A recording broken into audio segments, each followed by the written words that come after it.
lens cap off. It's off. Yeah. Which lens cap? The big one. This one? No. Oh, that one. Yeah, it's off. There's no cap on that. Yeah, we can see ourselves. No cap. We're good. Hey, no cap. All right. How you doing, Seth? I'm doing fine, Eric. Just watched an incredible movie. How about you? We did. We should lead with that, right? Yeah. Okay. It's off the top. It's fresh. This is the cricket episode. This is the cricket. You might hear a cricket. Yeah. His name is Townsend. I got in the studio somehow. I went and looked for him. He's in the drain over there. Is it in the drain? It's in the drain. Yeah. And he's being guarded by spiders, so I couldn't reach down. That could change everything. Now that I know where he is, like just pouring battery acid. Yeah. Just pour battery acid down the drain. Now I know. Okay. It's your end, Townsend. Yeah. So, yeah, should we do a proper introduction? Because last week was definitely. I don't know how to do one. Well, I'm just saying last week was very much. And we're hitting the ground running. Yeah. So, let's do icebreakers. Everyone's favorite. All right. So, go ahead. Go ahead. Okay. Break the. What's your favorite? What's your opinion on Bad Bunny? How's that for ice? What's your stance on Palestine? What's more of an ice maker. All right. So, this is For No Reason podcast. Yeah, For No Reason podcast radio. Legally, we are For No Reason radio. Yeah. Don't come at us, the little fiddlers from Ireland. Please look them up, though, because that's hilarious. They stopped like 3 years ago, but I was like... Look them up, though. They're still getting residge. Fiddler's pod? What do you mean by Fiddler's podcast? Like the musical instrument. So violins? Violins are just fiddles. Fiddles are violins?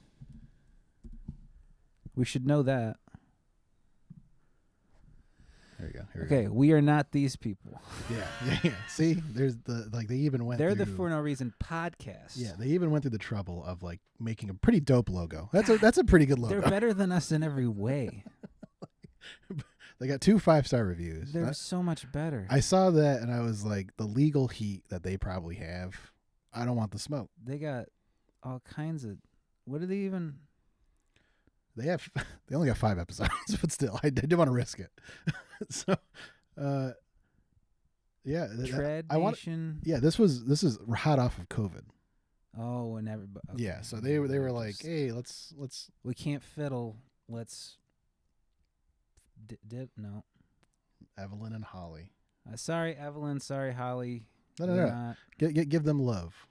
Go give them love. They're 4-year-old fiddlers. What if they get like a surge of people and they're like, what if we got to get back into this? Like, what if they want to collab?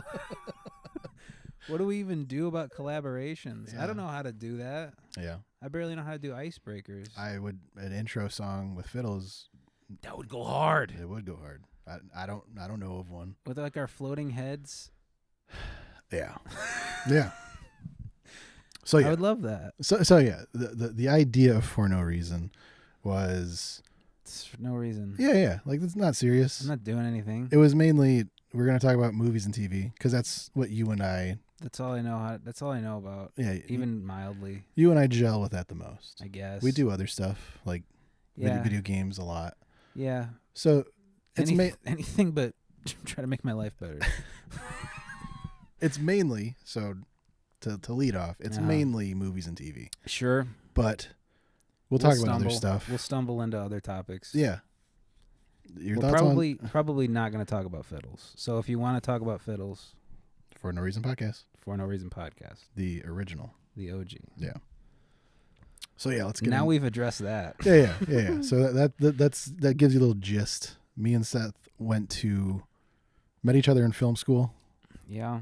And that was a good time. And I barely showed up. He was a riot. I wasn't. I was a mess. Like that was I barely showed the up. lowest point of my life. Literally lowest point of my life.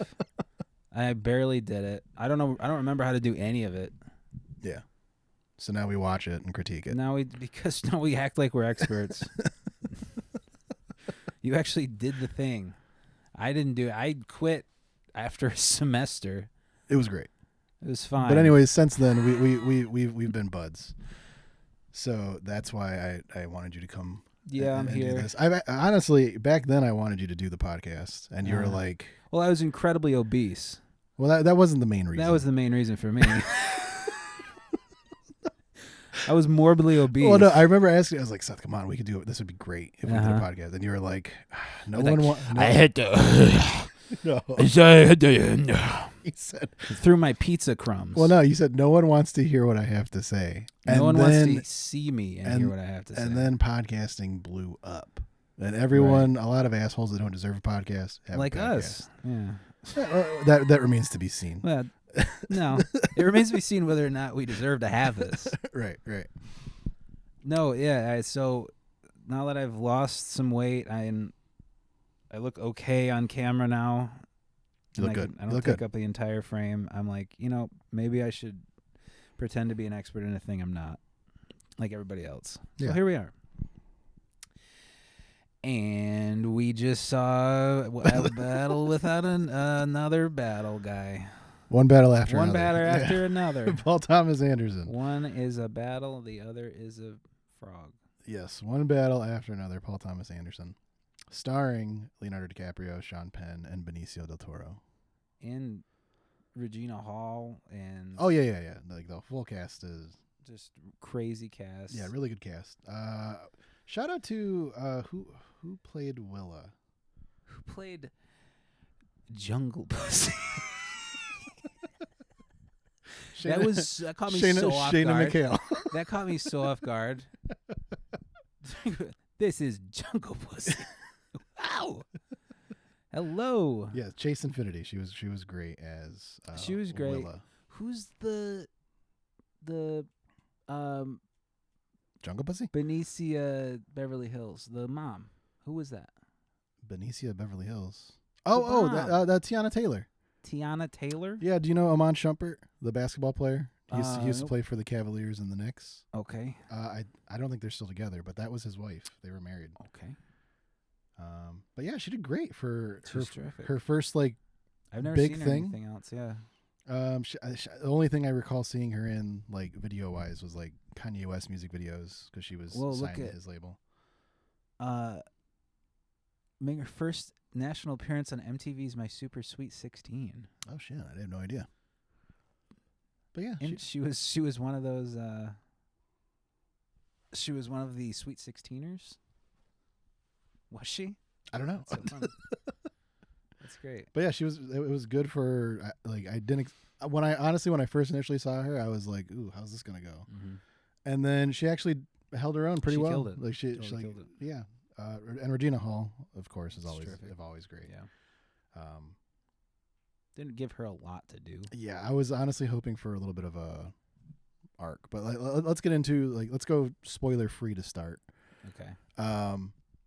So yeah, a lot of eyes on this movie. Yeah, rightfully so. Especially with the political things going on. It nails it, and it's it's left leaning. Yeah. A little bit. And but it's even people on the left are kind of not great sometimes either. Yeah. It's definitely one that if you're in a bubble, if you're not in an area that has, you're gonna be offended. I don't know. You're gonna be offended. You're gonna be surprised. You're gonna be like, "Oh, this is unrealistic," and it's like, no, this shit happens. No, everyone's a psychopath. But yeah, it's a story about a dad trying to find his daughter. Yeah, that's pretty much it. That's the gist. Yeah. Get more details. They were is there any reference to real life with this French 75 thing? The actual group? I don't think so. No, they just made that up for the thing. Let me double check that. Completely cover my face with my leg in the picture. This is great. French 75. They just made it up. Yeah, it is a cocktail. Okay.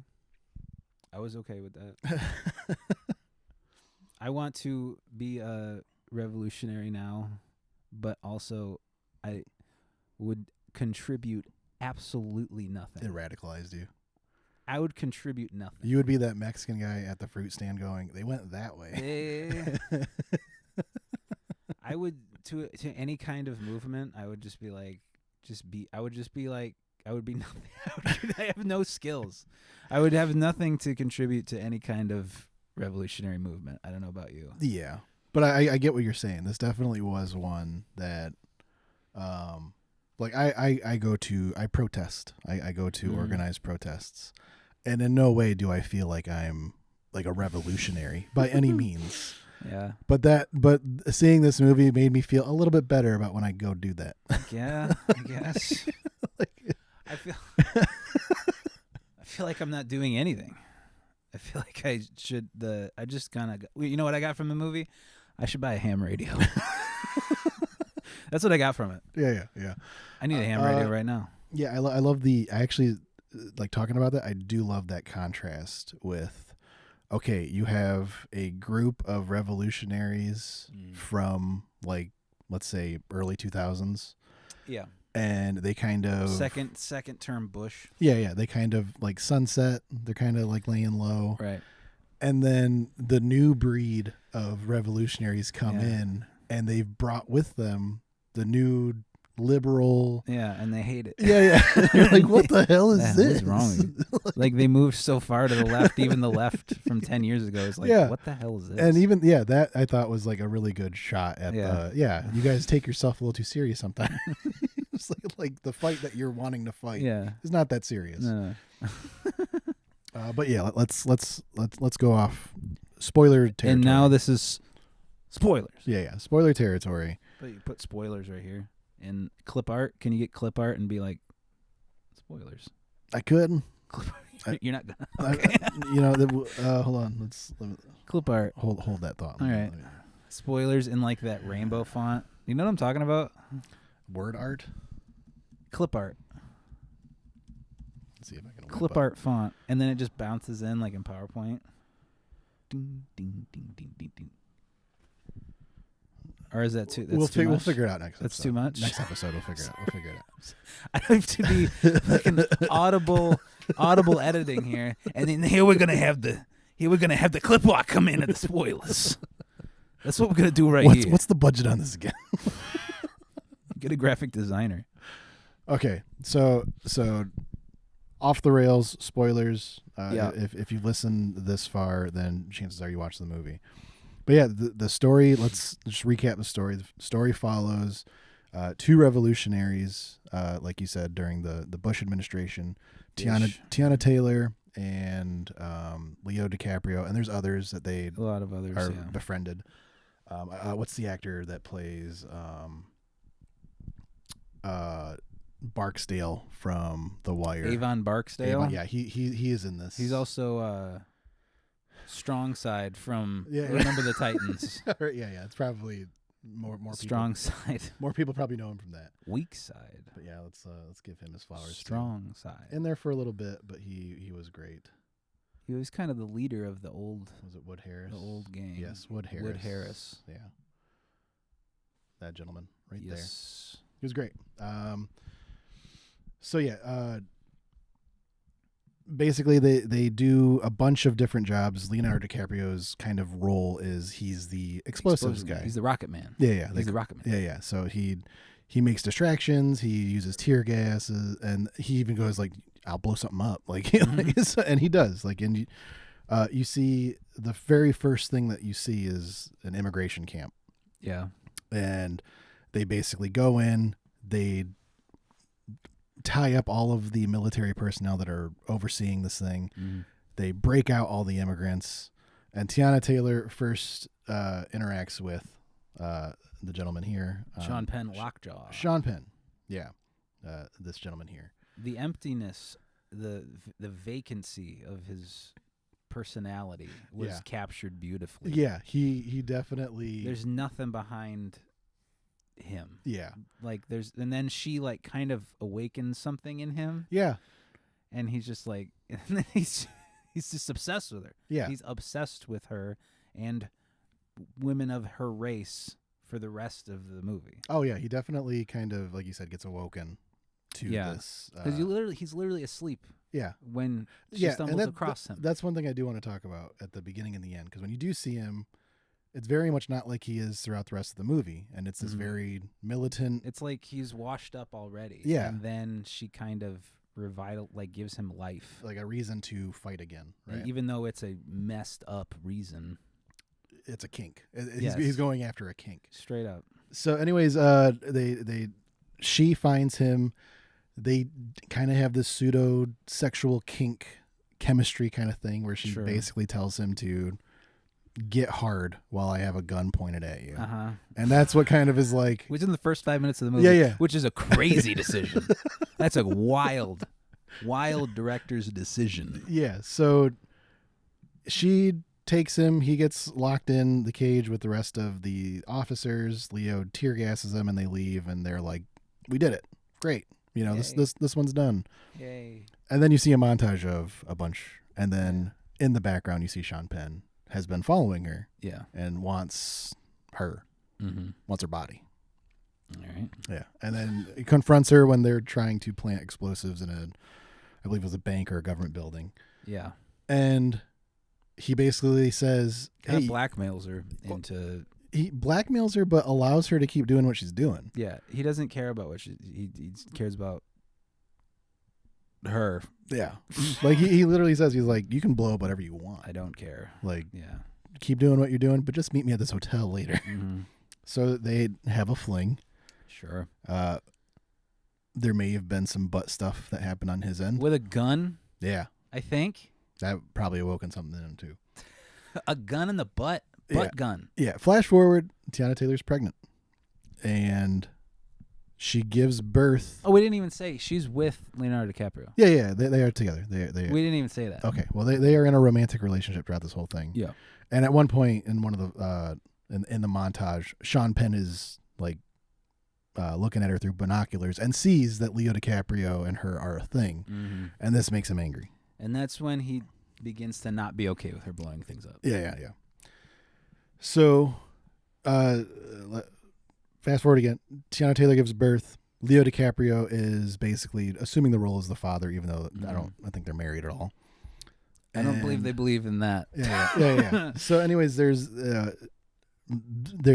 did a really good job at pointing out the like postpartum depression. Yeah. Like she had pretty serious postpartum depression. Yeah. She very much was like, I feel ugly because Leo DiCaprio is focusing on the daughter.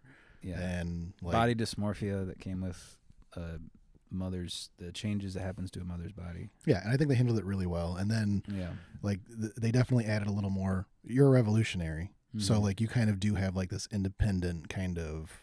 I lone wolf. You know, I can do this on my own. You know, I don't need to be held down by a family. Yeah, her mom even says you're a stump, and she's which I thought was wild at the end. You are a stump. Yeah, she will leave you. So she ends up leaving, and she's continuing on with and Leo DiCaprio. I like the fact that he was like, we could stop, like we don't have to be the ones that keep fighting anymore. Like he's willing to kind of stop or just take a break for a while. Yeah, he's willing to stop while they raise the kid. So she goes on her own with the gang still, and she goes crazy. Yeah. She kind of snaps during a bank robbery and shoots and kills. I would assume kill. I don't think they show it.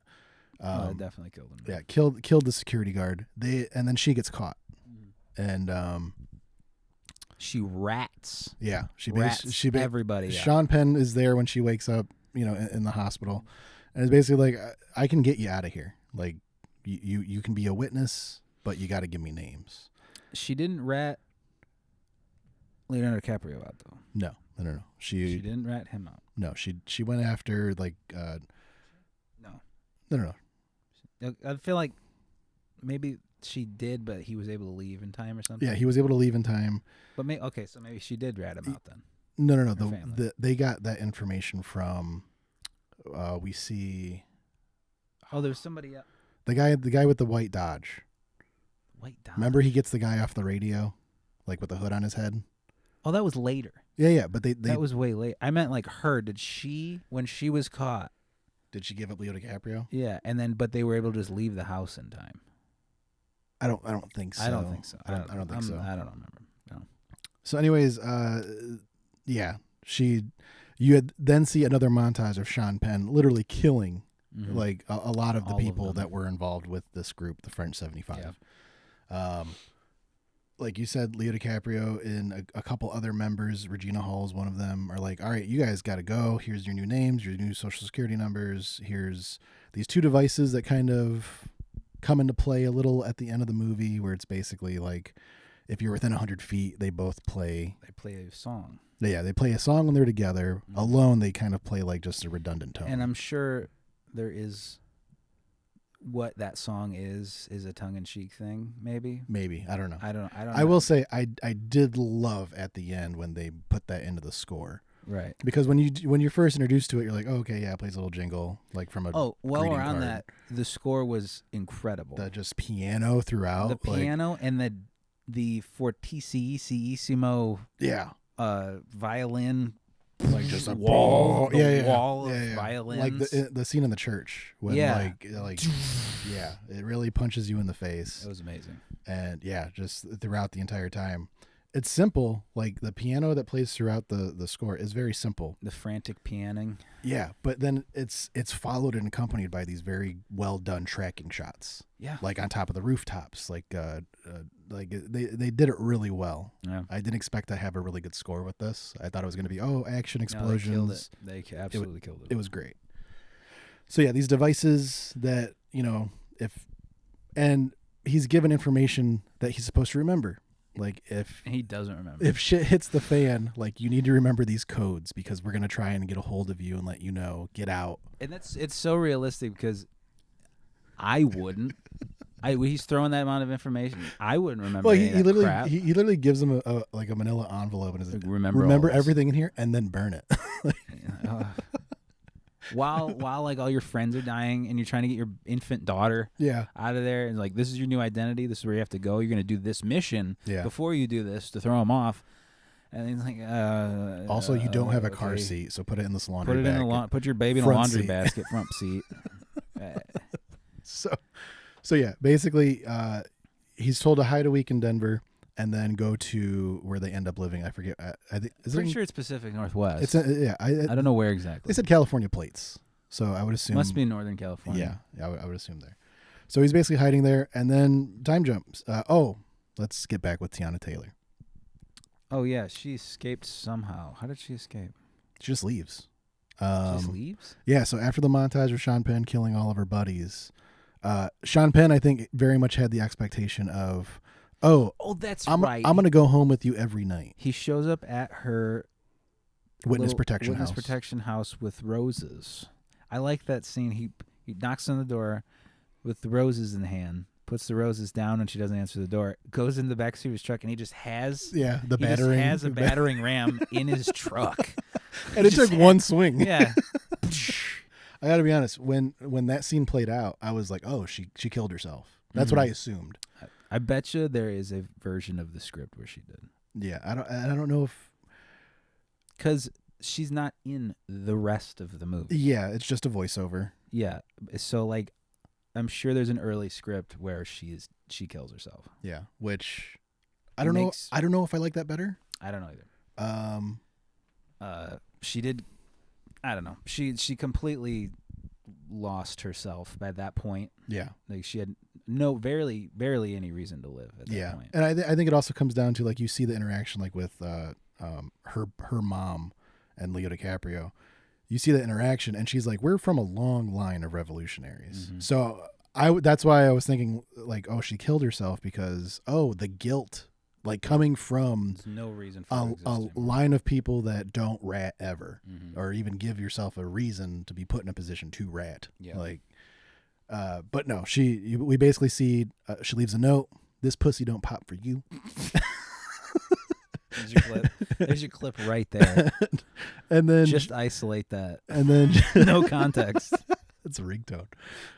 And then we see her basically go across the U.S.-Mexico border, and we don't know what happens to her after that. She's not in the rest of the 2.5-hour runtime. They do make a mention later that they're like, well, we think she could be in Cuba.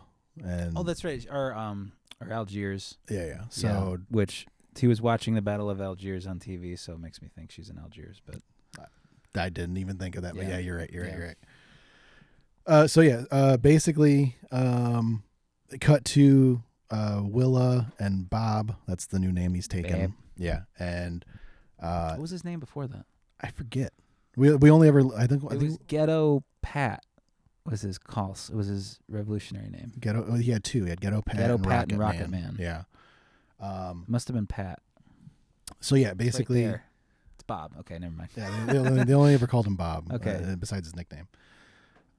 So, anyways, Bob, he has been raising her as a single father. She does. He's in the woods. Yeah, he's a paranoid stoner in the woods. Yeah, and he's raising his daughter in the woods, and he's just. I've met people like him. It's just like the government's watching. And the thing is, he's right. Yeah. He's actually right though. What if your paranoid stoner dad was right? And that's who he is. Like now. he's the town conspiracy nut. Yeah, like, he just sits around and smokes weed all day, gets drunk. He makes mention of what he does for a living. He just kind of like sells old band equipment. Yeah. Or something. From Steely Dan. Steely Dan's old band equipment. I don't know.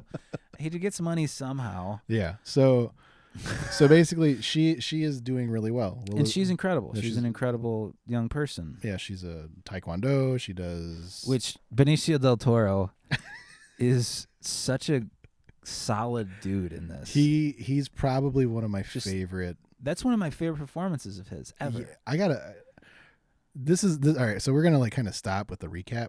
Mm-hmm. The portrayal of the Mexican community in this film. My fucking people, man. I love, like, there's not been a movie about migrants. I mean, you look at movies like, Sicario, another Benicio del Toro movie. Sure. They're just kind of like NPCs that, all right, just follow the main characters. They're not really important. This one was like, oh shit, like they have systems in place. Like it's like he goes, I got a, what did he say? I have a Harriet Tubman situation going on in my house. Yeah, and he's calm about it throughout. He's the voice of calm throughout the chaos of the second act of this movie. Tranquilo. Yeah, the second act of this movie is just a panic attack. Yeah, because the girl gets taken. Yeah, because somebody. What happens? So the one of the people that escaped gets abducted by a bounty hunter in Mexico. Yeah, and taken back to America, and he rats on everybody again. Anybody that was left, all the remnants of French 75 of the French 75 get ratted on, including Leo and his daughter in the woods. And so they show up. She's at a dance.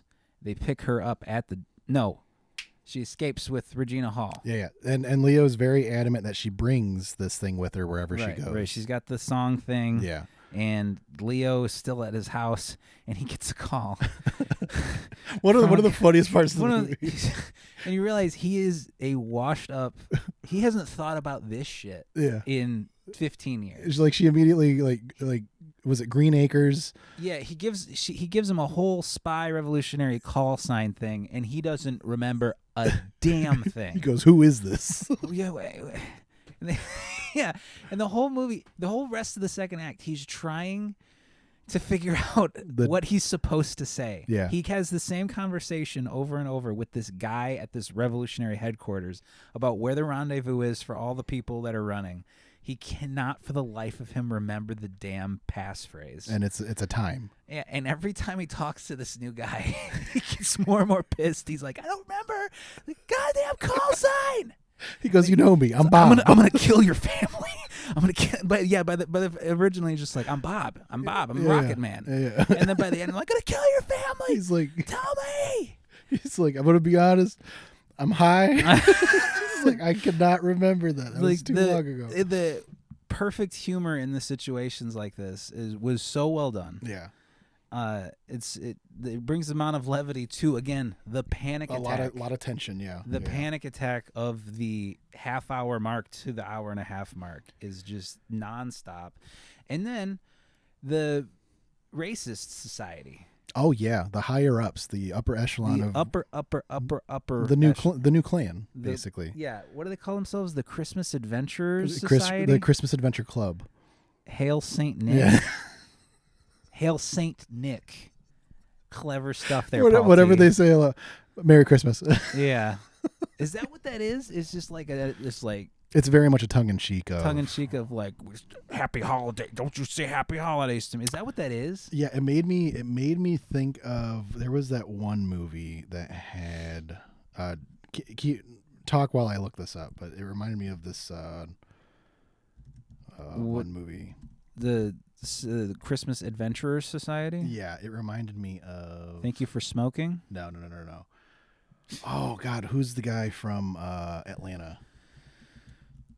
Oh, the big fella? No. The big guy? That's Brian Tyree Henry. Lakeith Stanfield? Lakeith Stanfield. He did a movie with the guy from right there. He did a movie with the guy from Walking Dead, Glenn. Come on, AI. Oh, no. I know what you're talking about. The one where he has the white people voice? Yes. Whenever they showed, it's a Bootsy Collins. Is their name? Bootsy Collins movie. I'll just look up his credits. Thank you for calling. Thank you for. It's sorry to bother you. Sorry to bother you. Where the hell is it? It's right there. There we go. All right, yeah. So I'm gonna put this up there. Whenever you saw the upper echelon of the white racists, it made me think of this movie. Yeah, because it's such a blatant, in your face, like Boots Riley, not Bootsy Collins. Idiot. Boots Riley. But yeah, like they are very proper. They wear Patagonia. They aren't wearing white hoods. They're just white businessmen. So disturbingly realistically vacant. Like there's nothing going. Like the pursuit of what they want will get them what? Yeah. Like what's there is no. What's the end? There's no end goal for them.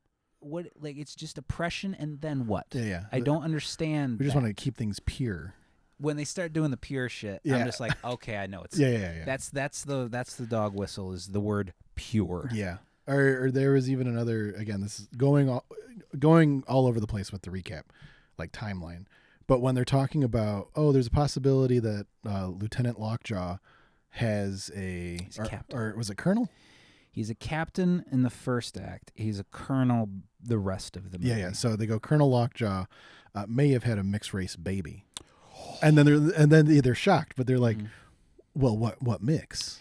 Yeah, there's levels to this, isn't there? It's not just like there's levels. Yeah, it's not just like mixed cut off right there. No. It's like what kind? It makes me wonder what's an okay mix. Yeah, because he goes black and they go like that's the worst case scenario. That's the worst one. What's like maybe what's like an okay mix? Jewish, Italian's probably Italian. What?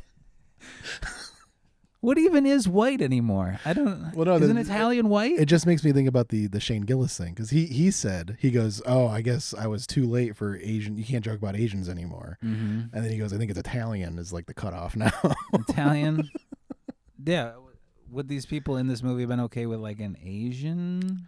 Because like I don't even know where the line. I don't know what they're looking. I don't know what people like that look for. Yeah, but again, like going back to like how they operate, it's very interesting because they have no problem ordering people that aren't white around. Like the bounty hunter in Mexico. They have no problem working with them. He's like, I don't really trust him because he's not native.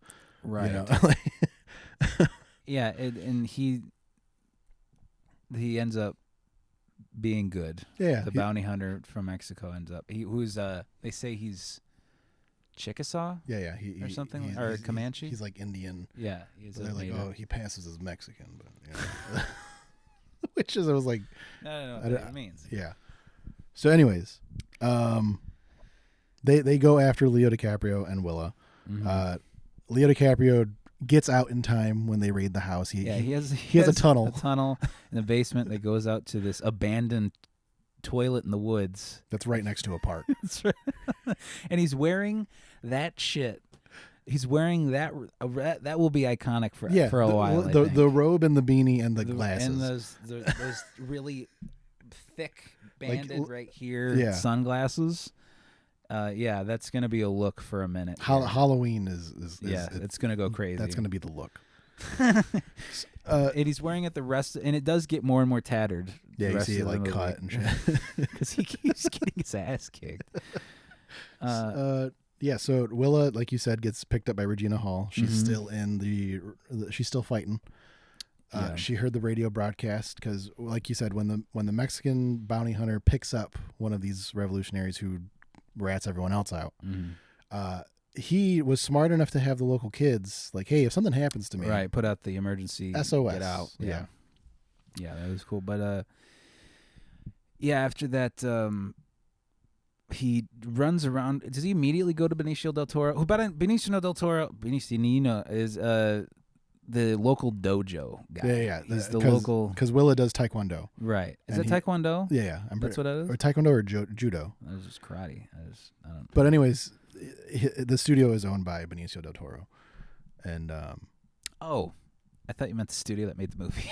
No. I was like, whoa. No, I knew what you're talking about for a second. Yes, dojo, not studio or whatever. But yeah, yeah. And another really funny scene is like, at the same time, let's also point out that the reason, again, this there's layers to this because this is one of those realistic things. The whole conspiracy going on above everything. The realistic part that's very terrifying is Sean Penn's character, the Colonel, has to justify a reason for him to go there, and he goes, "Oh, they pack chicken nuggets there, frozen, right? Ice raid, and all but name, but they're not ice. All but name. Yes, they're not. They're officially not ice. I don't remember what BFD or something. But they were going for immigration reasons. Yes, they're going there to round up all of the Mexican folks or all of the Latina people in this town. Yeah, and that's the justification for them going. For them going to get 2 people. To destroy an entire community for 2 people. That's how we do it, folks. We got them. Yeah. And everyone, I love this complete psychopathic, like, emotionless of all of the soldiers involved in this. They are just following orders. Just no one second guesses. No, they don't. There's no orders ever questioned. And there's that guy that keeps interviewing everyone. Yeah. The interrogator. Yeah. I keep using the word vacant.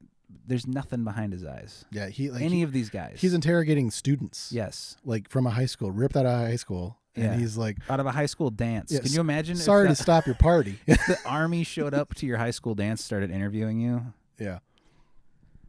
For 2 people. Yeah. So, yeah, that again, like I said, that was probably one of the scariest things. I was like, oh, this shit happens. Yeah. Yeah. So they justify going there for that reason, and they look for Willa at her school. She's going to a dance. Leo DiCaprio, they know where his house is because the radio operator told them. He gets out. He escapes. Willa gets taken by Regina Hall, and she lies to Regina Hall about having a cell phone. Yeah, big. That's yeah. And Leo DiCaprio was like, "Well, she doesn't have a cell phone because I told her not." The to only have one. person in the world who doesn't know she has a cell phone is her father. Yes. Yeah. So, anyways, they're going to this rendezvous point. We don't see them for a minute. We don't know where this rendezvous point is. Like you said, this goes back with the caller. He keeps trying to find out where the rendezvous point is. And he needs a charger for this damn phone. He keeps asking Leo, what time is it? And which is a code he's supposed to respond with a phrase. Or he thinks he's supposed to respond with a time. Yeah. He's like, I don't know what time I don't know. At one point, Benicio del Toro's like, 8:15. 8:15. It's 8:15. Okay, all right, yeah. So he goes to Benicio del Toro, who is at the dojo. Like we said, with this meat packing thing going on, there is a massive protest in the streets. Yeah, there are soldiers with riot shields. There is a bunch of which is one of my favorite parts. I don't know about you, is when they're like send in Van Halen. Van Halen, is that what they call him? And the army pulls a guy up dressed like a protester to throw a Molotov at the soldiers' line. Yeah, to basically instigate them. All right, we can use force now. They're violent. Look. That was like, wow. Yeah, they nailed that. Out loud, yeah. What can you even do? You can't do anything about that. And the thing is, that protest was not violent. No, they were just shouting. Yeah, and then there was a fire. They bring a guy in to be violent. It's that... I don't have any proof that happens. But wow, if that does happen, there's nothing. Yeah. Nothing anybody can do. Yeah. So that goes on. Meanwhile, like we said, Benicio del Toro throughout this entire movie is calm as a cucumber. Yeah. Leo DiCaprio is still high. Leo DiCaprio is high, paranoid as hell, wants to get this phone charged. In a bathrobe. He's trying to get his phone charged. He's running around everyone in a bathrobe in these psychotic looking sunglasses. Yeah. Really good tracking shots in and out of go back to the dojo real quick. He's looking for a weapon and he comes out, he goes, "Oh, you got his fucking nunchucks." Then he's like army crawling on the tatami because a cop drives by. Yeah. So anyways, Ocean waves. Benicio del Toro gets a call when he's at the dojo, and they're basically telling him about the immigration raids that are going on. Right. And he's telling everyone, meet up at the house, which actually they have a system of getting people out in these circumstances. Yeah, he has organized this kind of underground railroad to move migrants out of. And they kept saying, it was a sanctuary city, right? Yes. Yeah. So those exist in this world. Yeah. They're canon. They are canon in this world.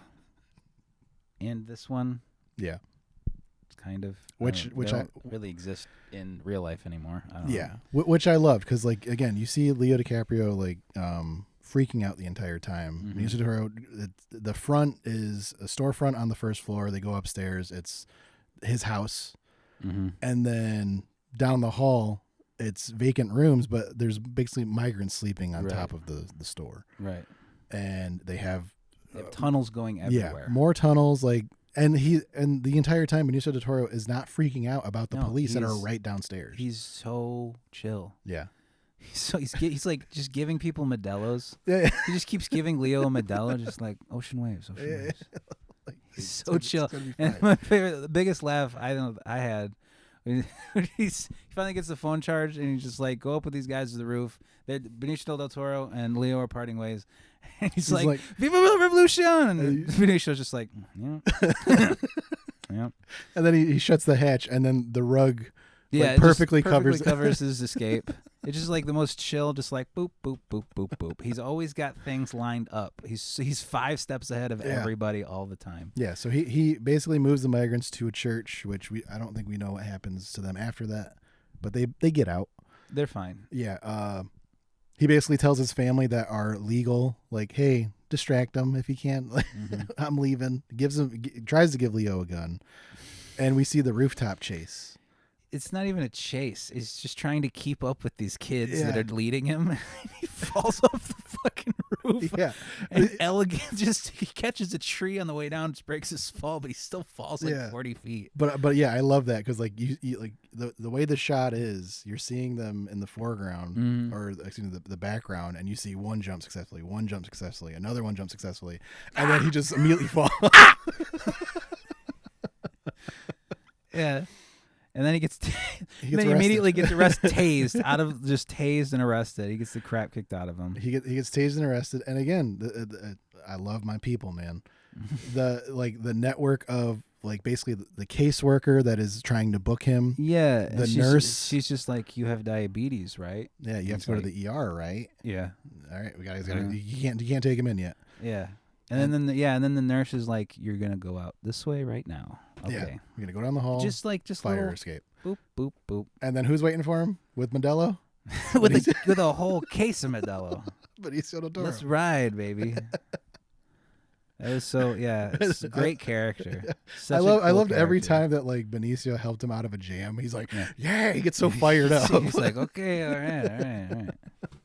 Chill out, man. Yeah. So cut back to our white supremacist cabal gang. Yeah.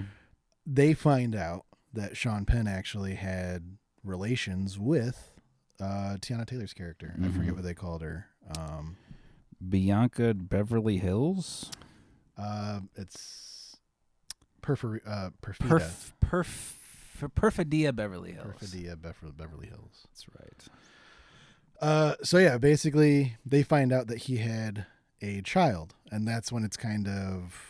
Well, they don't know. What do they? They don't know. They just know that he had relations, and they know it isn't confirmed. Yeah, but they know that a child exists. A child exists around the same time that they had a sexual relationship. Yeah, and actually a little bit before then, Sean Penn's character is trying to get into this higher society white supremacist group, desperately trying to be part of a group because he has no identity. And they straight up say like, "Oh, we've had no problem like getting other former military members in here before. We like your expertise." Right. So basically, implying there is a massive network of people in the high level of the military and government. Yeah, and of this world, and they're doing illegal shit. Is illegal again they're like called the Christmas Adventurer Society. There's something there that I'm missing. That's so weird. Why do they call themselves that? I don't know. I is it there's like an acronym that I'm missing here? Christmas Adventurers. At one point, he's just like, "I'm a Christmas adventurer." I don't like. That's got to be something. The Christmas Adventurers Club. What is this supposed to be?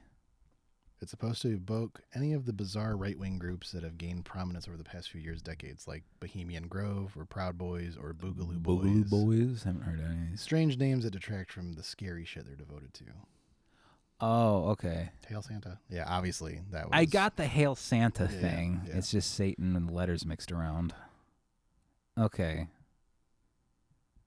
Italian P2 Lodge? I don't know. Yeah. Okay, it's just like a wacky name given to extreme far-right groups. Yeah. Okay. And again, they played it very well. Every member of them looks like a very unassuming guy. Yes, and could you look up that one old man? He is an evil bastard in everything he's ever been in. He's got like that weird smile. Yeah, I know what you're talking about. You know what I'm talking? They say he's like the colonel of like the 5th Fleet or the captain of the 5th Fleet. But yeah, keep talking with the. And so basically, he tried to meet up with them, and they're like, "Well, we're considering it. There is a member that has gone. Someone died. They're like, we are looking for a replacement." Right, and but this is there's a group meeting without Lockjaw. Isn't that part of it? He's not there, but they are privy to information. Again, we don't really see how they got the info. Right. But they say like, yeah, we went through this old file and it confirmed that he had arrested this woman. This woman ended up being pregnant. Sure.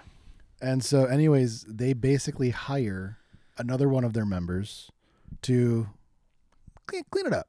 Yeah, and they all have titles of like what they do within the organization.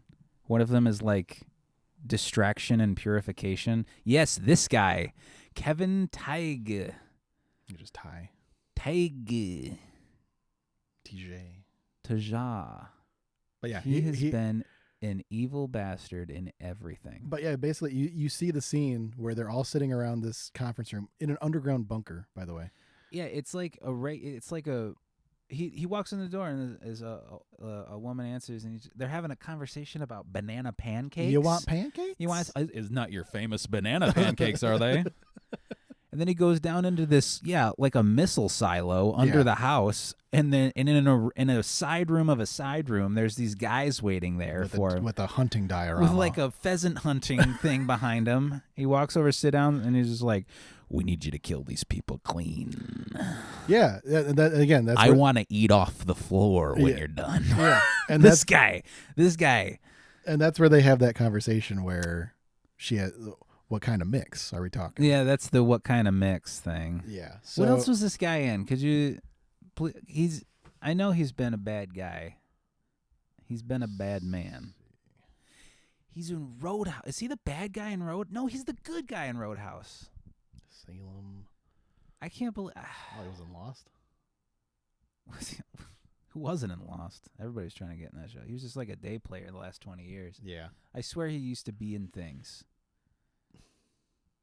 I swear, folks. Nancy Drew was a TV movie? Coach Jeffries. Oh, he was in The West Wing. I remember him. Oh, Star Trek. Uh-oh. Yeah, not a lot of big films.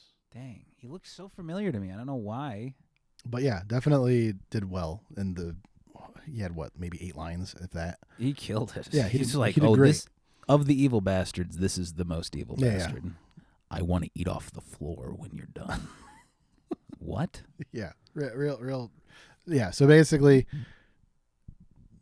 they want to kill They want Lockjaw and the girl. They want to wipe out evidence. Yeah, they actually make no reference to Bob. They don't really give a shit. They don't. No one cares about him. Yeah, he's not a big deal. So they not want on anybody's radar at all. And the only reason they really want to kill Lockjaw is I honestly don't. I think they probably would have let the kid slide. Why? But I think it was the fact that he lied about it that pissed them off more. Oh. Okay. Because they were very upfront. Like they asked him that, like in one of the meetings that they had with him. Right. And he goes, "No, absolutely not. Absolutely not, yeah. sir." And so I think it was. I think it very well could have been because he had the kid, and he later tries to play it off as I was reverse raped. Like that was his like testimony for them. The unrelenting toxic masculinity of these people. They're like, how does that work? I love the scene. Okay, he eventually catches up. Lockjaw finds Willa eventually at this place where she was taken. A nunnery that was run by one abbey. of the other. Was it? Yeah, she was one of the members, I believe. You sure? The one that ran it? Yeah. Because when she talks to Regina Hall, she was like, "You have more fight." I stopped giving a shit a long time ago. Yeah, you're right. And yeah, so they're at this place. Lockjaw finds them, just interrogating people. Essentially, finds them, and he has a DNA test with him. Yeah, so he sits her down, swabs her mouth forcefully, and then he just sits there, and she fucks with him. Yeah. He's like, "Why is your shirt so tight?" And he's like, "I'm not gay." She's like, "Whoa!" She's like, "Didn't say that. Nobody said you were gay." And you get a glimpse right there of what made him. Yeah, he'd been bullied when he was a kid about stuff. Yeah, and he joined the military to try to feel like a man or something to prove his masculinity. Yeah, you definitely see people that you know in your life in this right guy. There. You see him. I'm not homosexual. I just said your shirt was tight, man. Yeah. Chill out. Just sitting there. Yeah, he's so insecure. Yeah. And it turns out he is Willa's father. Yes, he is. Yeah, there's a lot of tension going on. The test takes a while for it to confirm it. And he basically tells her, he's like, if these lines are all straight across, we're gonna have a problem. But if they're not, you're free to go. Like, again, he doesn't care about he doesn't care about the overall mission. Yeah. He pretends he does for this because he wants to be a part of something. He wants approval. Yeah, because he needs something. Because his life is so empty. You can imagine how empty his life is. He's not married, doesn't have a family. It's beyond like family. It's beyond like he doesn't even. He's desperately. He's one of those people that has to keep moving because if he stops, he's gonna end up not knowing what to do with himself. Yeah, it's a beautifully acted. I hope Sean Penn gets all the credit. Yeah, he did really well. He was incredible. Also, I feel like we should point out that when Willa gets to this. The hiding spot that they're at, that's when she first learns, like, oh, my mom wasn't a hero. Everyone pretty much hates her because she's a rat. A lot of people died. And they tell her to her face, like, your mom was a rat. Mom's a rat. So, again, what a great guy Bob was. Your mom was a good person. Yeah. Like, she was a hero, and she got killed by Lockjaw. Yeah, over the course of the movie, Willa realizes how good of a person her father is. Yeah, even because she meets all these other people that were a part of it, and she's like, "Oh, I lucked out by Leo being my father." And then, but it's funny because like it's a very stark contrast to when you see him being a father, like around her friends, picking her up for a dance. Like they're just pulling up in a red car like that, kind of loud. Like, what does that mean? Like, you're like, oh, this guy's a piece of shit. Yeah, a little bit. But she definitely kind of, like you said, she learns through everyone else. Like, oh, how much I lucked out by him being the one that raised me. just pulled in a red car like that. Him not understanding the pronoun thing, like they or them. Like non-binary. Okay, just okay. I just want to know. Are they transitioning? Yeah, he's trying to be, but he just doesn't understand. He doesn't get it. He's trying. He just doesn't. Yeah. But anyway, yeah. And then begins. I would say then as Act 3 begins the whole chase. Yeah. So Bob finally gets the code Finally, he talks to one of the old guys. Yeah. He asks him a wild question. Yeah. He remembers like there's a code word you could say to get a supervisor. Right. And he was like, "Yep, that's what I'm doing. That's what I'm doing." Yeah. Go to the top. Yeah. What is it, like a Greyhound 551 or something like that? He's like, "You want to do," and that, which is just get your supervisor. Yeah. And the supervisor happens to be one of the old gang Who does know Bob? who knows Bob and gives him a crazy prompt, which I don't even remember. Yeah, well, I don't even know if we could say here. Yeah, I will say. He's like, "What kind of pussy do I like?" He goes, Mexican hairless. Yeah. It's like, because he's like, I'm not gonna. He goes, Bob, you're gonna know this. It's crazy how he knew. He's like, Mexican hairless. Like immediately, for the past 45 minutes, he couldn't get the other one. And he's like, give him the location and apologize to him. And apologize to this war hero. And the guy, Comrade Joe, Josh, who was the guy giving him the brick wall before, is just like, I'd like to apologize. And he gives them the actual answer to the prompt, and everyone in the theater rolled their eyes. It was like, there's no such thing as time. He's like, oh, son of a bitch, you dumbass. Everyone is so on board. That's what it was? You suck. So he finds his way to the hideout. The hideout at the nunnery. They're all getting arrested because the Abbey. Lockjaw's there. Right. And he's going there with Benicio del Toro. And that I wonder what would have happened. Like if Benicio was there. Right. Like I wonder, because he has to ditch him on some bullshit. Yeah. It's because there's drinking Modelo's. They're drunk as skunks driving, and they're drinking Modelo's, and they see a cop, and he's just like, put it down. He's like, down, Bob. He's just drinking right in front of a cop as they're passing a cop on the road. And again, Benicio doesn't freak out. No, he does. He could have easily been like, you idiot. Yeah. But now he's just like, okay. He finishes his beer, put this in your bag. Yeah, he chugs the rest of Modelo, crushes it. He's like, put it in your bag. And then he's just like, I'm going to turn up here, and I'm going to slow down, and you have to jump out. And the only time he kind of see him freak out, he's like, jump, Bob. For Bob. And he just kind of makes him jump. Yeah, and then he gets arrested, and he's out of the movie. he goes out a hero. He's fine. I was worried they were going to kill him. Yeah. I was worried he was gonna get shot by one of these psychopaths. That every single soldier in this movie is a psychopath. But I did like how the highway patrol that like pull him over and arrest him. Yeah, there is a Mexican officer. Yeah, and she was chill. Yeah. She's like, "What'd you throw out back there?" Yeah. He's like, "Trash." Mm-hmm. A few small beers. His last line. A few small beers. Third act starts. Mm-hmm. And I noticed something I don't think you noticed. What? We'll get to it.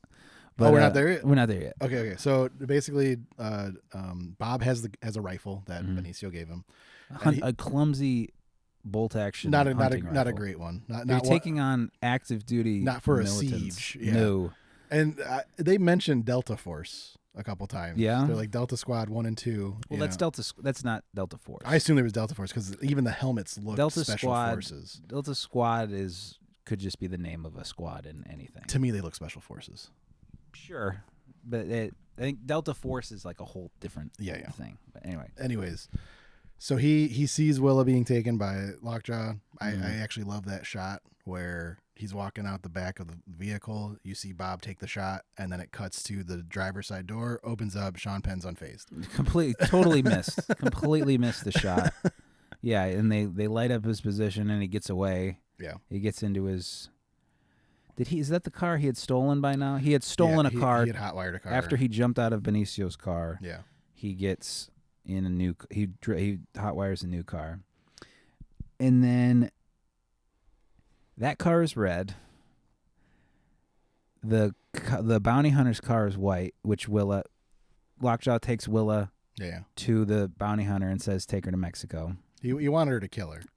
Right. And dispose the body. And he's like, I don't. And the bounty hunter's like, I don't kill kids. He's like, okay, fine, just take him to 1776, which is like this plaque site with all these soldiers. 1776, yeah. But he even like offers him like double the money, and he's like, no, absolutely not. Still standards for this bounty hunter. And so the bounty hunter takes Willa to this place, and the bounty hunter's car is white, so we have a red and a white car. And the assassin. And the assassin that is sent to kill Lockjaws from the Santa is the Christmas blue. Club. Yeah. Red, white, and blue. And a black SUV is what Lockjaw was driving. That doesn't have anything to do. There's nothing there. Okay. That's what that was. I Red, recognize white, those colors. All right. I thought I was being cool. I'll just shut the fuck up then. Just fucking kill myself. So yeah, spiraling.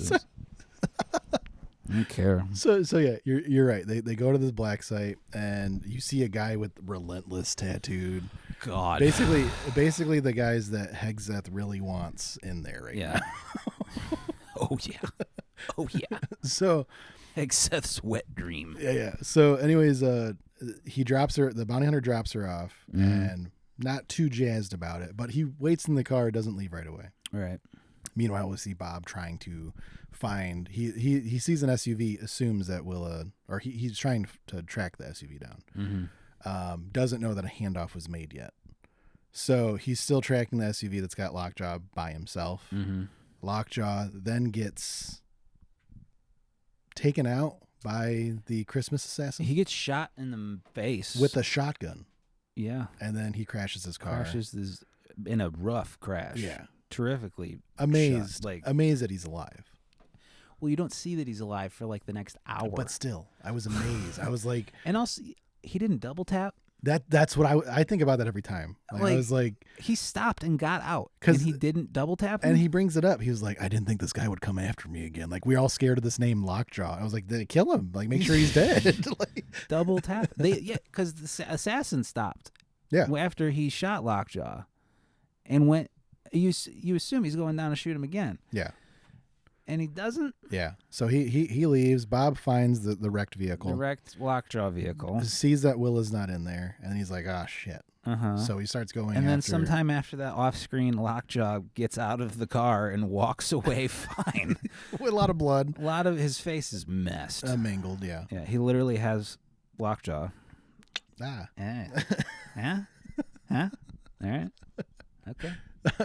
So yeah, Bob ends up following the blue car, and meanwhile, back at the black site, I got confused with the directions that the frame is trying to show. How did they stumble across one another? I thought for sure we were going to see that fruit stand again, because Bob even asked some guys on the road. Right. He was like, "Have you seen a guy with a girl?" Mal hombre. Yeah. And they're like, "Baraki," and that's I got a little confused with the directions. I expected Bob to come from a different direction. Didn't happen. But anyways, while that's going on, the bounty hunter has a change of heart. Understands what's going to be happening to this girl. Cannot live with himself. And takes out all the dudes. Ends up dying in the process. Does he get everybody? We don't see anyone else. Yeah, I guess he does. So anyways, I do love the fact that like he uncuffs Willa, who still has the zip ties. She runs to his car and she's trying to start it. Mm-hmm. And that tells you that she's afraid of that guy because the remote start is close enough. Right. Like if he's walking towards her. The thing is, what I don't know about remote starts, even if you are able to start it, will you be able to drive away? I don't know. But like she was pressing that thing, like hoping like him coming to her would start it. Sure. She ends up getting out, gets the keys or the fob. Yeah. And she walks over to see the bounty hunter has killed Mr. Relentless. Yeah. And first. And I swear to God, I thought it said Appleseed. The tattoo? The tattoo. Because it sounded, I'm just like, oh, Johnny Appleseed tattoo. Deep cut. Wow. Deep cut. Deep cut to what? I don't know what. Americana. Okay. Yeah, Paul Bunyan tattoos. Okay. There we go. Babe the Blue Ox, you just tattoo your whole body blue and get a septum piercing. Yeah. I'm doing that. Let's do it. So she also gets the keys and a gun, a pistol. Right. And she drives the hell out of there. She is driving and she sees the blue assassin. The blue Christmas Society guy. Yeah. And he's hauling ass. He's driving a damn Cobra. That thing is sick. It's a cool car. Yeah. Racists know how to pick cool cars. He spared no expense. Racists have cool cars. If you take anything from this episode, racists. They pay cool well. Cars. Like they had no lack of funding in this movie for the racists. Yeah. So anyways, she's getting chased. Bob is driving a junker, but he's trying to keep up. Mm-hmm. And again, she's very smart. If anything, Willa in this movie, there must have been a period where, like, off camera, obviously, like in her growing up, Leo must have taught her some stuff, because she's definitely, somebody taught her something. She knows how to handle a gun, mm-hmm. but we don't really see that, in the flashback when she's 16 or 17. Sure. But yeah, she knows, like, the little valleys going on the highway. Oh, if I stop at the peak and then go off to the side, You can't see. he would not react right. in time. Crashes into the back of her car. Mm-hmm. He gets out. She immediately puts him down. She's asking him the code word. Yeah, because she doesn't know, which is a nice touch. Is like, how would she know that this guy is part of this evil cabal organization? Yeah. She doesn't know. So she's So asking she him. checks. She's asking him the code, and that's another thing. When the code name is first brought up to her by Regina Hall in the bathroom, Mm-hmm. she knows it all. All right. Like, no hesitation with, like, oh yeah, my Immediately. dad said I have to trust you with my life if you know Yeah. this. So, And it's something. The revolution will not be televised. Yeah. Which is Nina Simone quote. Could we look that up real quick? Nina Simone. It's a quote. Pretty sure what they're saying to not be televised. Yeah, a song by who? Gil Scott Heron. Yep. I'm not familiar. I was always thinking of. I've heard this before. I couldn't put where I'd heard it before. I always like the sample from Public Enemy. They used it. Oh, they use this in They use the sample. Yeah. Okay, that must be where I know it from. Oh, it's from Do the Right Thing. Where you pointing at? Down. Yeah, it's in Fight the Power. You're right. Yeah. Which is, it's like what you just said. Yeah. It's exactly what you just said. That's crazy. It's wild. Yeah, there's like these lyrics is what they're saying to, which is a good each touch. other. Yeah, it's true to life. And after that, Bob comes after. Well, she lights him up after he doesn't know the code phrase. She kills the racist guy, and then Bob, which I thought that was going to be so funny. I was expecting him to crash into the guy too. I don't know how he doesn't know. Right, him just off screen, just and then he gets like Yeah. That doesn't happen. He stops in time and gets out. But I actually like how it did play out, where he pulls up the car. Because he doesn't know where she's at. She's hiding behind like a road sign, or he doesn't even like know she's there. Yeah. And he's like got the wearing what he was wearing the day before with the robe that's more tattered. than a day. Everything is dirty. It's been several days. He's been wearing a bathrobe. But it kind of shows her special forces, the military, they zip tied an entire nunnery or whatever. Mm-hmm. We're dealing with serious people, and then here's Dad with a hunting rifle with no ammo. He's out of ammo. He's in a tattered bathrobe. He lost his cool sunglasses. Yeah, he's a mess. But yeah, like the fact that after all of you would not expect anybody to be able to find you, and he did, and he does. And I was worried for a second they were going to be like, oh no, she's over the edge or something. What do you mean? Because she's yelling at her own dad. Yeah, that broke my heart. Yeah, because she's asking him for the codes. Code, because she can't even. She. I guess she doesn't even know that he's not a part of it. Yeah, maybe. Right. Likely that, or it's just a crazy whirlwind. Right. Short couple of days when you've had pretty quiet chill life. Yeah. To that point in the woods. But so like she asked him for the codes, and he was like, "Baby, it's me. It's your dad." Just chill out. And he chills out for the first time in the movie because he's been freaking out. Yeah. Even though he's been on drugs the whole time, he finally sobers up, and now he's calm. Yeah. Because they hug it out. Right. You get the hell out of there. And they get out. And then we see Sean Penn. What happens to him? He gets a big old hole in his face. Yeah. He looks lips messed. Eye cloudy. He's a rough-looking fella. Looks like Stephen Lang in Avatar. No.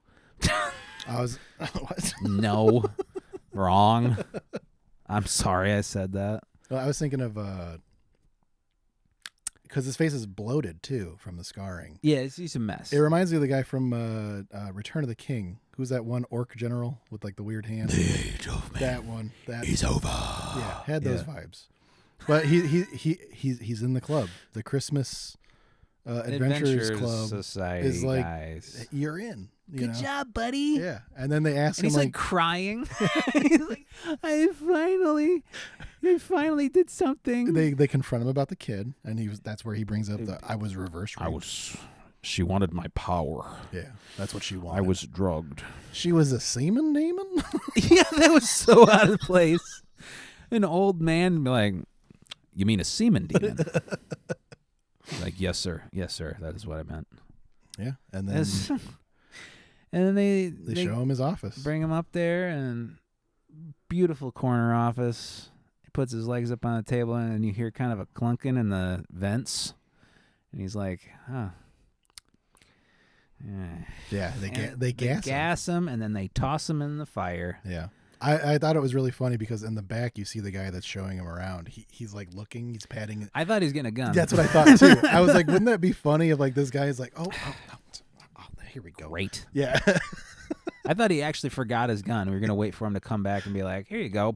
Yeah, but they gas him. That's the end of Colonel Lockjaw. And then Lockjaw gets forgotten, footnote in history. Yeah. Nothing he did matters. Shouldn't have lied. Shouldn't have had sex with a black woman.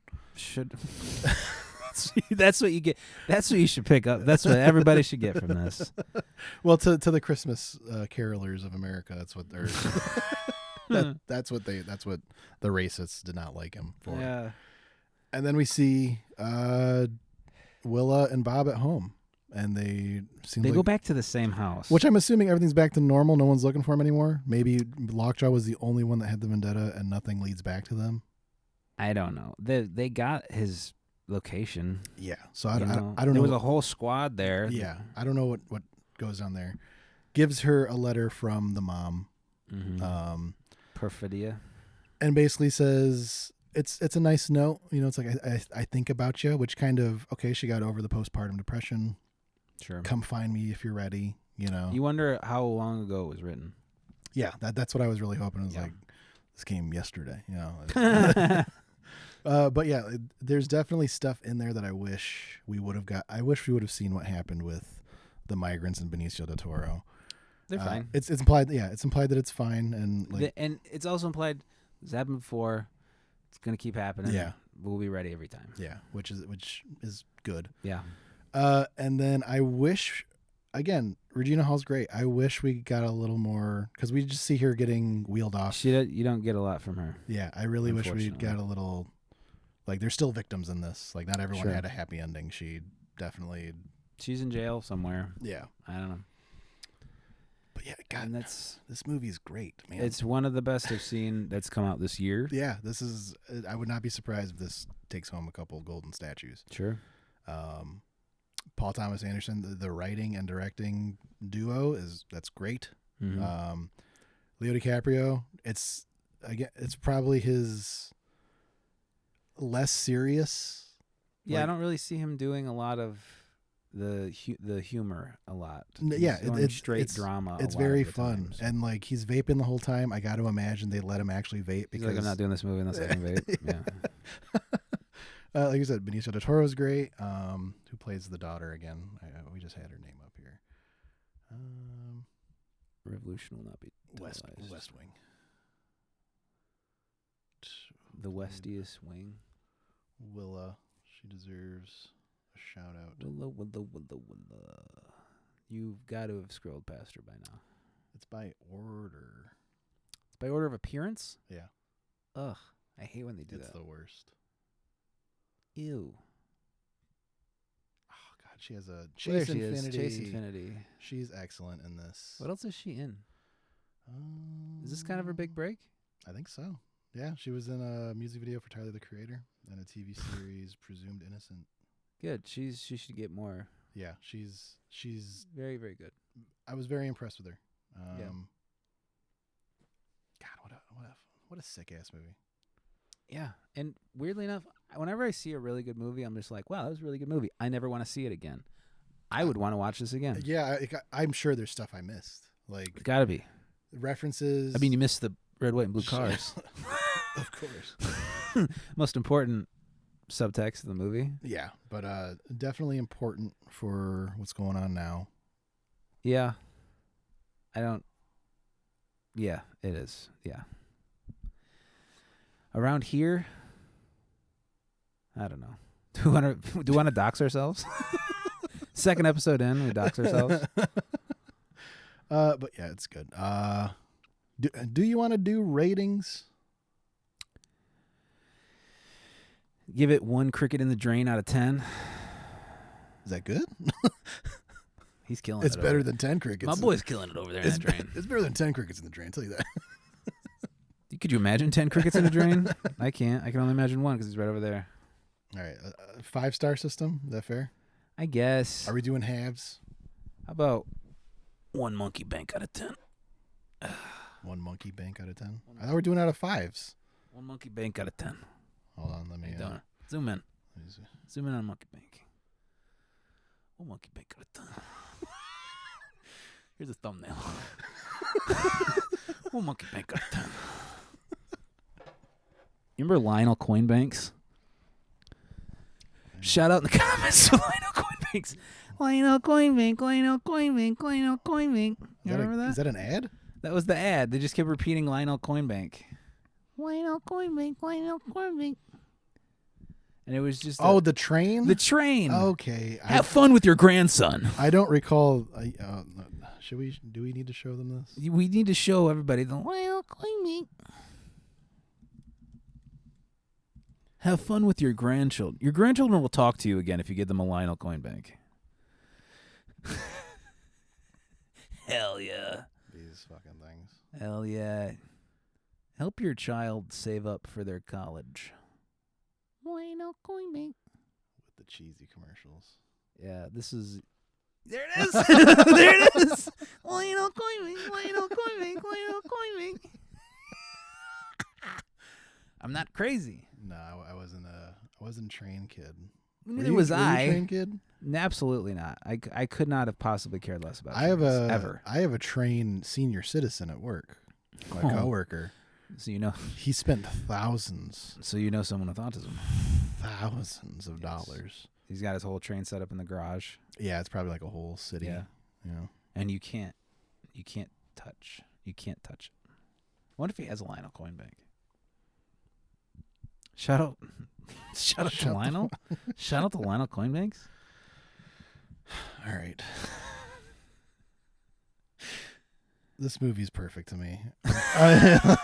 This movie's a seminal classic. It's great. I'm definitely gonna watch this. I can't wait to recommend this to my father and have him watch it and be like, yeah, it's all right. Yeah, I'm comfortable. Yeah, it's definitely not for everybody, but this is 4 or 5 out of me. Yeah, no, it's a 5 out of 5. It's 5 out of 5. It's excellent. Yeah, damn near perfect. We need more stories like this. I can't. Maybe it's just because I'm hot off watching it. I can't really think of too much of a criticism for it. Yeah, like I get Regina Hall. I wish she had a better ending. That's it. Flesh out her character at all. But that's it. Like she's kind of the sacrifice here. It's like, okay, yeah, not everyone wins, and that's real life. Like if everyone had a bow on the story, it would not be realistic. Yeah. And like, hell, the racists, the Christmas. They're still around. Yeah, like they didn't go down. There. Like no one finds out about them. Nope, they're still running. Like even though Bob's entire his entire arc throughout this movie is being kind of messed with by these racists. Yeah. Bob doesn't even know about them. No. Do they meet? Do Lockjaw and Bob ever meet? In the car, when it's assumed that Lockjaw is dead. Right. That's it. He's not even conscious. They don't meet. Yeah. Yeah, it's one of the movies where the protagonist and the antagonist never meet. They know of each other, like right, but like they don't interact at all. They never ever meet. Yeah, but like we never see the shadowy organization interact with like Willa doesn't even know about them. Yeah, most she assumes that the guy she killed was just a cop, probably part of that 1776 group. Maybe, yeah, maybe just like I mean, a cop or a yeah, soldier? most military areas, you see a guy in plain clothes. Oh, that's the hard ass. Like, Yeah. But yeah, like it's I really don't want to give it a 5 because it's the first one that we're reviewing. Like it just sounds cheap, but it really is. It really is. Damn good. it! Did we watch the best movie we'll ever watch in this show? Children of Men still there. Don't placate me. I know. I love Children of Men. I looked for that poster. Don't placate. It's expensive. Yeah. I'm not doing it. It's expensive. Okay. Just blow up a giant 480 of Clive Owen's face. Yeah. Let's. It's been an hour and 20 talking about this. Lionel Coinbanks. Do you want to talk about like what else you've been watching? Oh, what I watched. I watched another revolutionary movie last night. What is it? Salvador. Yeah. You're telling me about that. Salvador, about a real life journalist named Richard Boyle, who may or may not made everything up. May have made everything up. And I watched this because I got it confused with a different movie that I couldn't find with Nick Nolte, where he's in Nicaragua. And you're like, yeah, pretty much the same. Well, they mentioned stuff from Nicaragua in this movie. Okay. I thought this movie was. Could you please look up the Nick Nolte photojournalist movie? I don't know the name of it. Okay. I knew it was a Nick Nolte photojournalist movie. Hold on, let me, I don't remember the name of it. I couldn't find it, so I'm just like, I couldn't. Nolte. what the hell? Nick Curta. Photographer movie. Photojournalist. Photojournal. Under Fire. This is what I wanted to watch. And I ended up watching Salvador with James Woods. Better reviews on Salvador. Is it really? It's 0.3. Ooh, more reviews too. Only 9,000 for Under Fire. 24K. Yeah, this has Jim Belushi.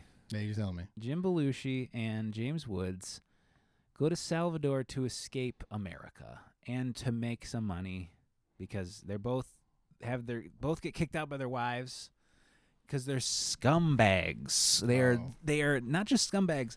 They're 1970s scumbags, which was the scummiest bag. You know?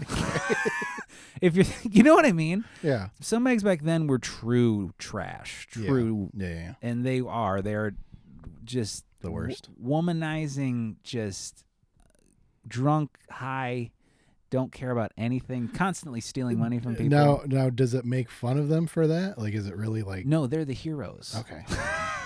They're the heroes because they're the white people. That makes more sense. Yeah. Because Is this a white savior movie? He doesn't save anyone, but yeah, the people he could save, were they white? No. Then he saved all the white Okay. people. All right. Yeah, it's about I don't know anything about El Salvadorian history, unfortunately. But yeah, you were asking me like when we were talking, you were like, what do these phrases mean, or the name thing? The names, and I eventually got it. It was right when Reagan was beating Jimmy Carter in the presidential race. So in almost every country in Latin America, there was this thing going on of just like, if Carter wins, the left wing people will take over the governments. If Reagan wins, the right wing people will take over the governments. And Reagan trounced Carter, so all of the capitalist military, they sold all of the military stuff to all the right-wing people. And there were still the left-wing people, the Sandinistas, and other groups that were fighting, and they got massacred. And the photojournalist, James Woods, is covering essentially the massacre of the Sandinistas in El Salvador. He's also with an old flame of his there, trying to get her out, trying to get her out into the States. And he does, and then he bribes all he drives from El Salvador to America, back when you could do that. Okay. And he bribes every border guard along the way with different things, watches, $10. To like not make any mention of it, just let him through. And he calls the American embassy in El Salvador a few times, and eventually gets to America. And then in America, he gets arrested. She gets arrested and sent back. Oh. And even in this is a real story. This is a real story? It's a real story. Oh, okay. Yes. He never found her. Oh. She was last seen at a Guatemalan refugee camp. That's brutal. He never found, and their kid. Never found him. The rest of his life. Would you recommend? If you're okay with knowing that he's redeemable by 80s standards. You know what I mean? Yeah. Like macho to a fault. He's macho, and also he stops drinking, and so now he's a good guy. Even though he's just grabbing every woman that comes by. Even though he's saying horrible slurs that you can't say anymore. Doesn't matter. He's a good guy now because he's trying to help this lady out, and then he never found her. That kind of reminds me of Oliver Stone movie, by the way. Oh. Yeah. Okay. That kind of reminds me of when he made good movies. Tokyo Vice. Sure. Now, I haven't seen the show, but the book. Oh, yeah. Tokyo Vice. Vice. Do you know what it's about? Do I know? No. Okay. So basically, Japan actually has the largest newspaper organization in the world. I didn't know that. And anyways, it's about the first, I think he's American, that worked there in the 90s. Show on HBO. It's adapted it. I have no idea. You haven't seen it? I haven't seen it. Okay. But anyways, throughout this, it talks basically about him working his way up to smaller towns and to eventually getting to Tokyo. And like one of the big stories he breaks is that Yakuza bosses are basically paying officials under the table so that they could get put on the donor list and have surgeries done at UCLA, which is like, everyone is like, that's illegal as shit. Cutting the lines. Yeah. Cutting the donor list. Yeah, and they would give like UCLA like a big donor checks to do it. The Yakuza's doing it. Yeah. And then, but a lot, even American officials were aware of it, and the Japanese had no idea. So like, that's like the big story he breaks. And anyways, while this is going on, not like a major part of the book, but he interacts with some of the women that work at these like pleasure hotel kind of things. You know, they're call girls basically. And he befriends one of them, and he uses her to get information from some of the guys that they need to. And it's just like a common practice. It's not seen as like a taboo thing. Sure. But anyways, it gets involved with one of these bigger stories that have big ramifications if they find out about it. And he had told this friend at a certain point, she was talking about quitting her job and becoming a journalist like him because she liked Jake Adelstein so much, you know? So they become really close. They at one point they have a sexual relationship, and then the danger gets too close to home. And he's like, me and my wife and my kids, we're leaving to go to the States. You should leave too. And she was like, yeah, that's a good idea. I'm even thinking about going to Australia and like opening some sort of business there. And then what ends up happening is he ends up coming back, as the story's already been published by big mainstream Western publications, and he's trying to find this woman. So he goes to her house. They haven't seen her. Landlady hasn't seen her. And then he ends up meeting with one of the Yakuza bosses that had tried leveraging or pressuring him not to release the story. And then he basically implies, he's like, yeah, we may have found some people that you know of. And he hands him an envelope, and inside there was pictures of a woman that was beaten and like tortured. And he goes, it's very, very vivid and very horrific. The line he says in the books, I'm not 100%, but he basically like, I was looking for this cute mole she had on the left side of her lips, but the face I was looking at didn't have lips. Oh. So at the end of the book, he's basically like, he emails this friend regularly. Oh. He's like hoping that she got away and that she's living a life. He chooses to believe that it wasn't her and she's just in hiding. But yeah, it's very like, oh. And that's the end? Yeah, that's the end of the book. But like the major story that he wanted to have out there is out there. Okay. Also, spoilers for Tokyo Vice. Okay. Spoilers for Salvador. Yeah. So, but yeah, like you have the story that's overseas or in a different country and like these characters that you get close with and then just horrible things happen to them, but you're fine. So you can tell the story. And that's white people. So Salvador, I'm trying to think, have I seen anything? And that's Salvador. The cricket's back. Hell yeah. What up, Townsend? Yeah. Hey, sneeze. Watermelon. Watermelon. You got a what? All right. I had to sneeze. Oh. I thought you were spazzing out on me. I was sneezing. I don't know if you know about the watermelon curse. What's that? If you say watermelon before you're about to sneeze, you won't sneeze. Oh, is it the same thing as like looking up at the lights? No, it's different. Okay. Do it. Next time you gotta sneeze, say watermelon. You won't sneeze. I haven't sneezed in 20 years. Say watermelon every time. Are we good? Yeah, we're good. Are we? We're fine. Watch one battle after another. It's Watch another battle after this. yeah, it's really good. Watch Salvador. Don't waste your time with it. I don't know if you should watch Tokyo Vice. Read it. It's a good book. Actually, I take that back. He very much glorifies himself, the Jake Adelstein. Like he very. That's the thing with journalists writing books. Yeah. They're the hero. They're always the hero of the yeah, story. Like he's the coolest guy in the room. Yeah, yeah. Like he's very much like. They're always annoys the shit. It's out of very me. masturbatory. Yeah, every single time. Yeah, it's not great. Same But thing with Salvador. It's just like, yeah, okay, you did. but there's a good story there. There's a good story. Yeah. I wish you would get out of the way. Yeah. Whatever. All right. Yep. We're good. Monkey Bank. Monkey Bank. Oh, do you want to hold on? Monkey Bank. Monkey Bank. Monkey There's Bank. a dog in Salvador. How you doing? This is Monkey Bank. All right, we will catch you guys later. Goodbye. See you next time. Bye. Bye.